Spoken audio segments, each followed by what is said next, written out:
Bonjour Vincent Capo-Canellas. Bonjour. Merci beaucoup d'être notre invité ce matin, de nous accompagner pendant cette première demi-heure. Vous êtes élu de la Seine-Saint-Denis, membre du groupe Union Centriste. On va parler de votre texte sur l'ouverture à la concurrence des bus franciliens dans quelques instants. Mais d'abord, l'actualité toujours du côté d'Israël, où Emmanuel Macron doit se rendre demain. C'est ce qu'a annoncé hier soir l'Élysée. Est-ce que ce déplacement est trop tardif pour vous ? Je crois que c'est une bonne chose que le président de la République se rende sur place. Le président américain vient de le faire. Il y a beaucoup d'enjeux, il y a une émotion très forte. Il y a la question de la sécurité d'Israël, il y a la question aussi du respect d'un certain nombre de règles internationales. La situation à Gaza est extrêmement tendue, chacun le mesure. Et parler avec les parties prenantes, je crois que c'est une bonne chose. Affirmer la voix de la France, qui doit être une voix de condamnation du mouvement terroriste Hamas et des atrocités qui ont été commises, mais aussi expliquer comment on peut demain essayer de trouver les voies pour éviter un embrasement. Voilà, il y a le Hamas qu'il faut combattre, clairement. Et puis ensuite, il faut être aux côtés de nos compatriotes qui sont otages, de l'ensemble des otages, et affirmer une voix qui est la voix de la France. Est-ce que pour aider les otages et obtenir leur libération, il va falloir négocier avec le Hamas ? La position de la France traditionnelle, c'est de ne pas discuter directement avec les mouvements terroristes. Et chacun a pu voir, lors de la libération, qui est heureuse, de 2 otages américains, qui avaient un certain nombre de partenaires avec lesquels nous pouvons discuter, avec lesquels les États-Unis ont discuté. Je crois que quand on est en situation de défendre des compatriotes qui sont otages, les voies de la diplomatie sont celles qu'on active. Et il faut le faire en respectant nos principes, mais avec quand même le souci d'aider nos compatriotes. Votre président de groupe, Hervé Marseille, qui a posé la question il y a quelques jours de nos relations avec le Qatar. Quand on voit le rôle du Qatar dans la libération des otages, et notamment des otages américaines, est-ce que c'est le moment de se poser les questions de nos relations avec le Qatar ? Je crois qu'on est dans une situation qui est assez inextricable au Proche et au Moyen-Orient, et on voit bien que tout peut basculer. Le Qatar a historiquement choisi d'accueillir la partie politique du Hamas. C'est effectivement quelque chose qu'on peut condamner. Là-dessus, Hervé Marseille a justement posé la question, tout comme il a posé la question du rôle de l'Iran. Et évidemment, le Hamas n'est pas arrivé tout seul à commettre de telles atrocités avec une telle puissance. Donc ça fait partie des points qu'il fallait effectivement souligner. Et il y a, dans la relation de la France avec le Qatar, une relecture à faire, bien sûr. Il y a un débat qui aura lieu cet après-midi à l'Assemblée nationale et demain au Sénat sur la situation au Proche-Orient, en présence d'Elisabeth Borne. Qu'est-ce que vous attendez du gouvernement lors de ce débat ? D'abord, je souhaite que le débat au Sénat traduise aussi la hauteur des enjeux. L'extrême difficulté, l'extrême tension. Nos compatriotes ont ça bien évidemment à l'esprit, en solidarité avec les Israéliens qui ont été attaqués, mais aussi, bien évidemment, le sort des otages est dans les têtes.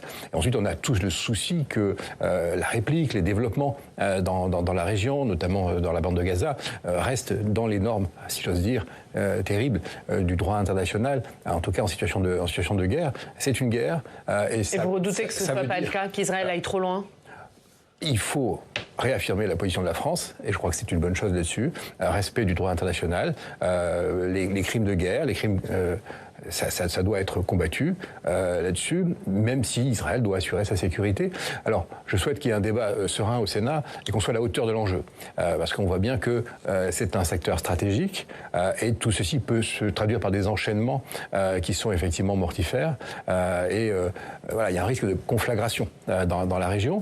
On voit bien aussi les risques économiques qui sont présents pour la marche du monde globalement. Et puis chacun mesure aussi que, y compris en France, il peut y avoir des répliques. Malheureusement, nous sortons d'une période dramatique. L'assassinat du professeur Bernard, ça nous montre bien que, sans faire un lien direct, il y a, comme dit le ministre de l'Intérieur, une forme d'atmosphère. Et donc tout ceci doit être débattu, et débattu pour fixer des principes, pour inviter le gouvernement effectivement à tenir la barre dans la relation avec la région, en solidarité avec Israël, mais en réaffirmant nos principes clairement sur le droit international, en solidarité avec les otages, qui est la première préoccupation que nous devons avoir, je crois, mais aussi en tirant aussi un certain nombre de conséquences. Il y a un djihadisme d'atmosphère et il y a un djihadisme concret. Malheureusement, on le voit avec ce terrible assassinat à Arras. Alors justement, le ministre de l'Intérieur qui a de nouveau affiché sa fermeté hier, c'était en une du journal du dimanche sur le projet de loi immigration qui arrive au Sénat le 6 novembre. Fermeté pour que ce texte permette d'expulser les radicalisés. Vous le suivez sur cette ligne dure? Écoutez, moi je pense qu'à chaque fois, il y a un temps pour l'émotion. Lorsqu'il y a des attentats de ce type-là qui marquent beaucoup la communauté enseignante, qui marquent la communauté éducative, qui marquent le pays. Et après, il faut savoir tirer les leçons. Le risque, c'est toujours le même. C'est-à-dire que dans la première phase, tout le monde se réunit. Après, on se divise sur les solutions. Et puis finalement, tout ceci passe parfois un petit peu au deuxième plan. Beaucoup de choses ont été faites. Il y a eu un renforcement des services de sécurité. La DGSI et la DGSE mènent une guerre sans merci contre le terrorisme. Beaucoup d'attentats sont déjoués. Maintenant, il y a un problème de moyens juridiques aussi pour arriver à expulser des délinquants. Il y a une question qu'il nous faut trancher, c'est comment on peut, lorsqu'il y a des soupçons de radicalisation qui sont étayés, comment arriver à des expulsions. Et puis, il y a le sujet de savoir comment la France maîtrise l'immigration. Est-ce qu'il faut aboutir à un compromis coûte que coûte sur ce texte? Moi, je souhaite qu'il y ait les voies d'un travail en commun dans l'intérêt du pays. On ne peut pas dire à la classe politique qu'on attendra, et dire à nos compatriotes qu'on attendra 3 ans pour la prochaine élection présidentielle. Les choses ne se règlent pas au stade de l'élection présidentielle. Les choses se règlent au Parlement, avec la loi. Et il faut une loi efficace. Alors, 2 choses là-dessus. Il n'y a pas de honte à trouver des compromis. Si ces compromis sont exigeants, sur des bases claires, il s'agit de se donner les moyens de mieux défendre nos compatriotes, d'une part, et d'autre part, de contrôler l'immigration aussi, tout en réussissant l'intégration. C'est ça le triptyque. Et puis, mais juste sur quoi le compromis? Parce qu'on sait qu'il y a un gros point de divergence ici au Sénat entre les LR et le gouvernement, mais aussi entre les LR et le centriste, c'est ce fameux article 3 sur un titre de séjour sur les métiers en tension. Hier, Gérald Darmanin, dans le journal du dimanche, il semble le faire passer au second plan. Cet article dit que l'heure est grave pour qu'on trouve des compromis sur des choses pas centrales. Alors cet article 3, c'est celui qui dispose qu'un certain nombre d'étrangers qui sont en situation de travailler en France, bien qu'étant sans papier, puissent dans une certaine mesure être régularisés. La question, c'est de ne pas créer d'appel d'air. Et en même temps, on entend aussi les chefs d'entreprise qui nous disent qu'ils ont besoin de main-d'œuvre. Bon, ça, je pense qu'il ne faut pas créer d'appel d'air. Je suis sur l'idée, moi, qu'il ne faut pas créer d'appel d'air. Il faut lâcher du lest. Clairement. Il y a des voies possibles, ou réglementaires, ou la circulaire Valls pour du cas par cas, et parfois régler ce genre de situation. Il faut le faire avec humanité, mais fermeté. Je crois que c'est la logique de fermeté quand même qui doit prévaloir, de mon point de vue en tout cas. Et puis je veux dire également autre chose, c'est qu'on a un sujet qui est ce qu'on appelle juste fermeté, ça veut dire que c'est pas grave pour vous si cet article ne figure pas dans le texte? Je pense que ça ne relève pas forcément du législatif et qu'il faut rester dans le cas par cas. Mais nous devons veiller à ne pas donner le signal que la France peut accueillir plus qu'elle n'en a les moyens. Et c'est le signal que donne cet article? Eh bien, le risque, c'est celui-là. Donc vous êtes plutôt sur la ligne des LR, vous? Je suis sur une ligne de fermeté, à titre personnel. Donc pas forcément sur la ligne de votre groupe? Mon groupe a affiché que ça n'était pas forcément du domaine législatif. Donc ça veut dire qu'un compromis vous semble possible? Un compromis me semble possible. Je veux dire simplement qu'il y a un travail de fond aussi, une réflexion de fond qu'il nous faut ouvrir, qui est la fameuse question des obligations de quitter le territoire français. Nos compatriotes, à juste titre, ne comprennent pas que dès lors que l'autorité judiciaire et l'autorité administrative décident qu'un ressortissant d'un pays étranger doit quitter le pays, on n'y parvienne pas. Il y a un sujet de droit européen, il y a un sujet de négociation européenne là-dessus, et il faut que nous avancions. Ça me paraît un point majeur quand même pour l'avenir de régler cette question-là.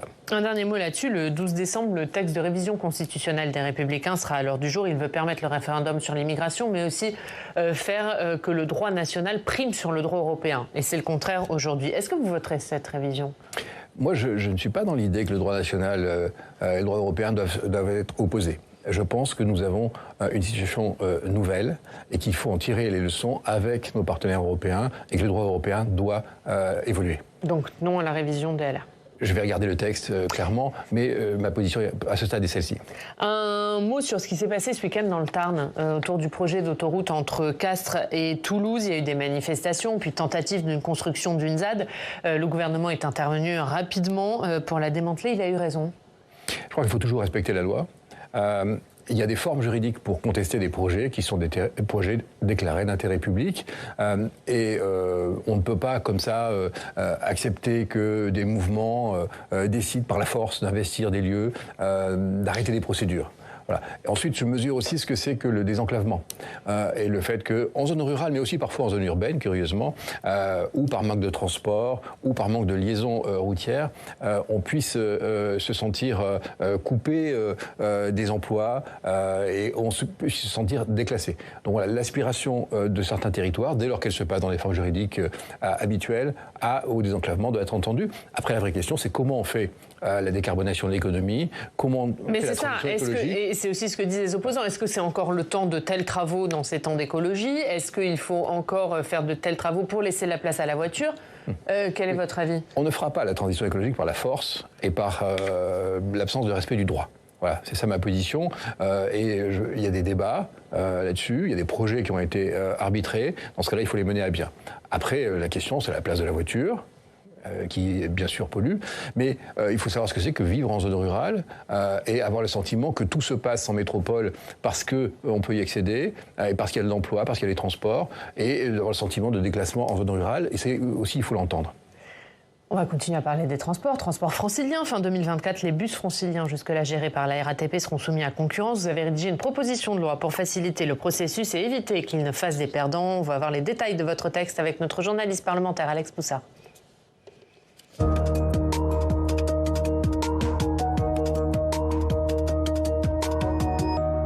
Bonjour Alex. Bonjour Ariane, bonjour Vincent Capo-Canellas. Bonjour. Et Alex, les sénateurs débattent donc cet après-midi de la proposition de loi de Vincent Capo-Canellas sur l'ouverture à la concurrence du réseau de bus en Ile-de-France. Que va apporter ce texte dans cette mise en concurrence qui a été décidée depuis longtemps? Oui, vous avez raison Ariane, cette ouverture à la concurrence des bus d'Ile-de-France, elle a été décidée il y a plus de 15 ans avec un règlement européen acté en 2007 sur le principe de l'ouverture à la concurrence des transports publics. Le calendrier a été fixé par une loi de 2009. Les modalités pratiques ont été définies, elles, par une loi de 2019 avec un objectif d'ouverture à la concurrence effectif fin 2024. Alors, à quoi sert cette nouvelle loi? Eh bien, à régler les derniers détails d'une réorganisation de très grande ampleur. Regardez, cette ouverture à la concurrence de ce réseau de bus francilien qui actuellement est dirigé par la RATP, la Régie autonome des transports parisiens. Eh bien, cela va concerner 19 000 salariés, 308 lignes de bus et 4 500 bus. C'est colossal. Et cette proposition de loi,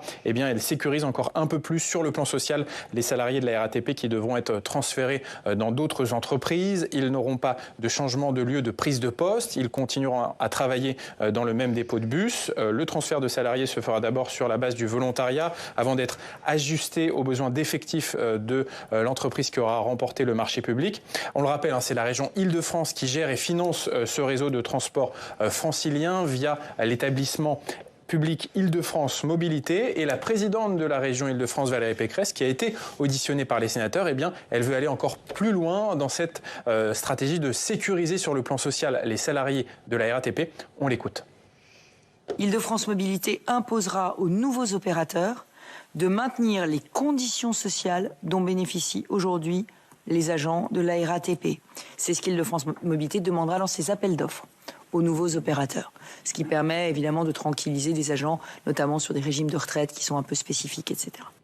Et enfin, notez que le calendrier de cette ouverture à la concurrence a été assoupli, prévu fin 2024. Elle pourra finalement être effective entre début 2025 et fin 2026, et donc s'éloigner un peu de la période des Jeux Olympiques de l'été prochain. Vincent Capo-Canellas, ce texte donc sécurise davantage les salariés de la RATP et assouplit le calendrier d'ouverture à la concurrence des transports franciliens. Est-ce que la principale raison de ces ajustements, c'est une peur d'une grève pendant les JO 2024? Alors, cette proposition de loi fait suite à une concertation qui a été menée par messieurs Bailly et Grosset et qui ont entendu non seulement l'exploitant sortant, la RATP, qui sera d'ailleurs candidate sur les 13 lots, j'imagine, qui vont être mis en concurrence, mais aussi, elle a entendu le corps social, les syndicats, les opérationnels, Île-de-France Mobilité. Il y avait un certain nombre d'obstacles qu'il fallait lever, et il nous fallait permettre que cette mise en concurrence se passe bien. Bien pour les voyageurs, il s'agit d'améliorer aussi la qualité de service parfois, de s'interroger en tout cas sur le service qu'on offre sur chacun des lots. Et puis également, il s'agissait de régler des problèmes sociaux importants. Et évidemment, la date qui était celle du 31 décembre 2024 n'était pas la meilleure, juste après les Jeux Olympiques. Pour permettre que la bascule de tous les lots en même temps ait lieu avant le 31 décembre, ça semblait difficile. Donc on a choisi d'étendre un peu le calendrier, de permettre qu'il y ait un temps de discussion avec tout le monde, et ça a permis ce texte-là que je présente en collectif, et je souhaite qu'il y ait le débat à la hauteur des enjeux. Il ne s'agit pas de décider de l'ouverture à la concurrence, vous l'avez très bien rappelé, cette décision a été prise il y a 16 ans maintenant. Donc il s'agit de la rendre possible et de faire que ça se passe bien pour tout le monde, les voyageurs, mais aussi les salariés. Il faut prendre en compte un certain nombre d'acquis sociaux et ça sécurisera aussi d'ailleurs les potentiels opérateurs entrants. Oui, parce que quand on entend le discours de Valérie Pécresse qui est très bienveillant sur ce régime spécial des salariés de la RATP, qui finalement contredit peut-être un petit peu le discours qu'elle avait quand elle défendait une réforme des retraites assez stricte et une suppression des régimes spéciaux, finalement ça montre qu'il y a bien cette peur d'une grève pendant les JO. Ça montre simplement qu'il y a un statut dérogatoire pour le personnel de la RATP et qu'il faut le prendre en compte. Et ensuite, vous l'avez rappelé, la loi prévoyait qu'on transférait les lignes de bus et ça aurait amené à ce qu'à peu près 2000 chauffeurs de bus, machinistes, comme on dit à la RATP, auraient dû changer de dépôt, de centre-bus. Et donc c'était une désorganisation. Ensuite, il y a un sujet, c'est que parfois il y aura des sureffectifs sur certaines lignes, parfois il n'y en aura pas dans d'autres, il faudra combler. Et donc il y a un sujet d'appel au volontariat. Tout cela, il fallait le traiter. À l'époque, on a fixé, notamment au moment de la loi d'orientation sur les mobilités, des principes, notamment ce qu'on appelle le sac à dos social. Donc un certain nombre d'acquis sociaux qu'il faut garder. Mais en même temps, on s'est rendu compte après qu'il y avait des points majeurs. Vous l'avez rappelé, il y a 1300 arrêts de bus, par exemple. Il y a 4800 bus. Et tout ceci va être transféré. Ça suppose une infinie précaution aussi, un certain nombre de détails pour que ça réussisse. L'idée, c'est de passer les lots un par un et pas tous ensemble, et de se donner les moyens pour que ça réussisse. Je veux dire deux choses simplement pour terminer. Un, le bus a une place considérable chez nos concitoyens. En zone urbaine, mais en zone rurale aussi. Ça permet des desserts de proximité, ça permet pour ceux qui ont des problèmes de mobilité de voyager plus facilement qu'en train ou qu'en métro, et c'est aussi la vie dans nos villes. Donc c'est le quotidien des Franciliens comme c'est le quotidien des Français. En province, ce type de mise en concurrence se pratique régulièrement, tous les 5 ans, et ça marche. Il s'agit de faire qu'on réussisse à le faire à la RATP aussi, alors sachant qu'on verra après qui sont les candidats et comment tout ceci est exploité. Mais l'Île-de-France doit réussir ce passage à la concurrence. Et ça marche, vous le dites, cette mise en concurrence. Est-ce qu'on est vraiment sûr que ça va améliorer la qualité du réseau, le quotidien des usagers, ou est-ce que ça fait partie d'un dogme libéral qui voudrait que la concurrence entre le privé, c'est mieux que le monopole public ? Oh, il n'y a pas de dogme là-dedans. L'idée simplement, c'est de se reposer la question au stade des appels d'offres pour réfléchir à la qualité de service, pour se donner des indicateurs. Ça a été fait en grande couronne. Il faut que la petite couronne et Paris réussissent aussi à le faire. Merci Alex, à tout à l'heure. À tout à l'heure. On parlera d'un certain Gérald Darmanin. Et ce sera à suivre dans le club. On va continuer à parler transport. On va aller retrouver Jacques Paquier, directeur de la rédaction du journal du Grand Paris. Bonjour Jacques, merci beaucoup d'être avec nous. On reste sur cette question de transport, mais vous allez nous parler du RER B. C'est notamment le RER qui dessert les aéroports. Tout à fait, absolument. Mais on va continuer de parler de qualité du service. Vous le savez, Monsieur Capo-Canellas, un rapport vient d'être mis à Valérie Pécresse sur le RER B, qui, à la demande de Valérie Pécresse, et donc sont pointés de nouveau un matériel vieillissant, une baisse de la ponctualité. Le million d'usagers qui le prend chaque jour est au courant. Et ce rapport pointe notamment un trop gros nombre d'acteurs, Transilien, RATP, SNCF Réseau. Est-ce que, monsieur le sénateur, vous pensez qu'une meilleure coordination des acteurs, qui fait partie des pistes de ce rapport, suffira à résoudre le problème ?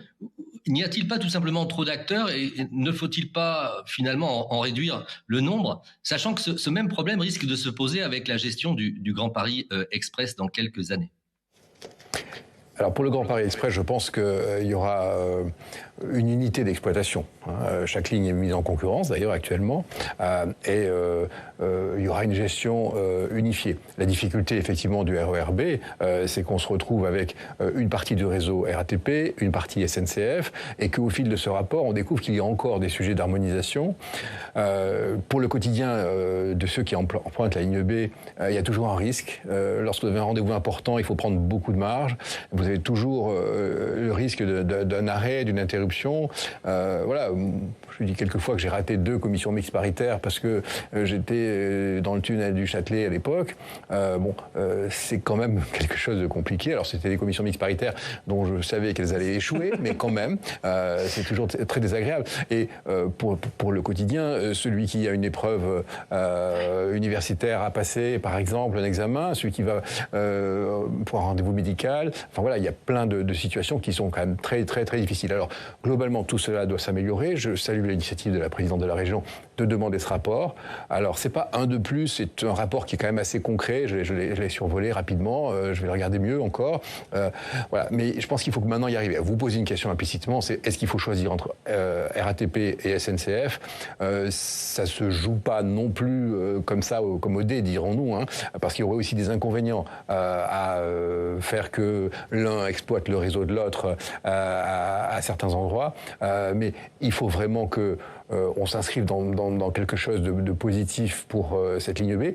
Il y aura, et malheureusement là aussi il y a un décalage, des livraisons de rames dans le futur qui vont améliorer les choses.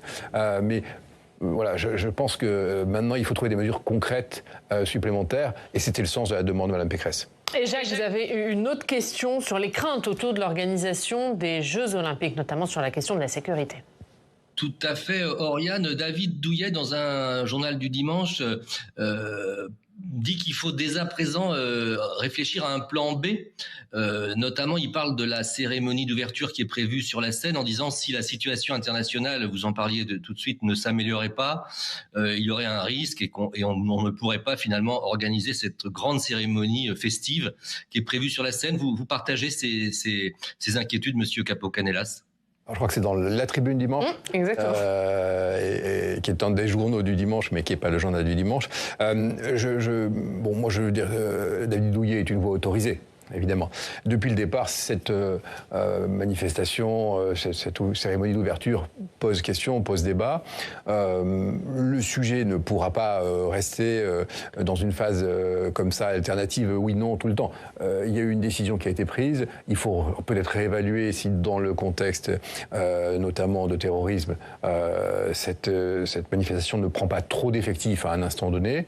Donc ne pas la faire en extérieur, mais envisager de la faire dans un stade? Il faut sans doute se reposer la question, mais en même temps, nos forces de l'ordre ont aussi besoin qu'on leur donne un cap clair là-dessus. Voilà, Donc il faut la poser rapidement. La France a envie de montrer au monde entier que Paris c'est beau, que la Seine est formidable, que nous sommes un écrin, de montrer tous nos atouts. Mais c'est pas le moment. En avons-nous les moyens? Bon, c'est une bonne question, bien évidemment. Voilà, mais ce que je veux dire, c'est qu'il faudra quand même fixer un cap clair aujourd'hui. C'est cette cérémonie-là, telle qu'elle a été envisagée. On ne pourra pas changer non plus tous les 2 mois. Hein. Merci Jacques Paquier d'avoir été avec nous. La une du journal du Grand Paris, c'est le Grand Paris, terre de tournage très prisée. C'est à la une du journal du Grand Paris cette semaine. Merci beaucoup Jacques d'avoir été avec nous. Un dernier mot politique pour terminer, Vincent Capo-Canella, puisque les européennes approchent. Ce sera au mois de juin. Hier, Hervé Marseille, qui est votre président de groupe, mais qui est aussi le président de l'UDI, a dit envisager une alliance entre l'UDI et Renaissance pour les européennes, donc la majorité présidentielle. Vous êtes favorable ? Écoutez, je pense que c'est un débat européen. Et que ce qui est naturel, c'est que les Européens se retrouvent sur les mêmes positions. À ce stade-là, c'est ce qu'a dit Hervé Marseille hier. Donc oui, à une liste avec Renaissance. Ça peut être une liste qui rassemble tous les Européens. Évidemment, Renaissance est un grand mouvement européen. Mais tous les Européens, c'est large. Est-ce qu'il faut qu'il y ait des LR? Renaissance est un grand mouvement européen. Il faut qu'il y ait des LR aussi dans Moi, je pense que dans le climat actuel international, dans le climat de compétition aussi, il faut que l'Europe s'affirme, se transforme, soit aux côtés de nos compatriotes, et que tous les Européens doivent porter ce message-là. Donc ça peut être avec des LR, ça peut être aussi avec Renaissance, bien évidemment, qui est le mouvement le plus important européen en France aujourd'hui. Mais ça veut dire qu'il faut une grande liste LR, Renaissance, UDI? Je ne suis pas certain que les LR aient envie d'y venir quand même. Mais vous, c'est ce que vous souhaitez? Les Européens ensemble. Merci Vincent Capo-Canella d'avoir été notre invité.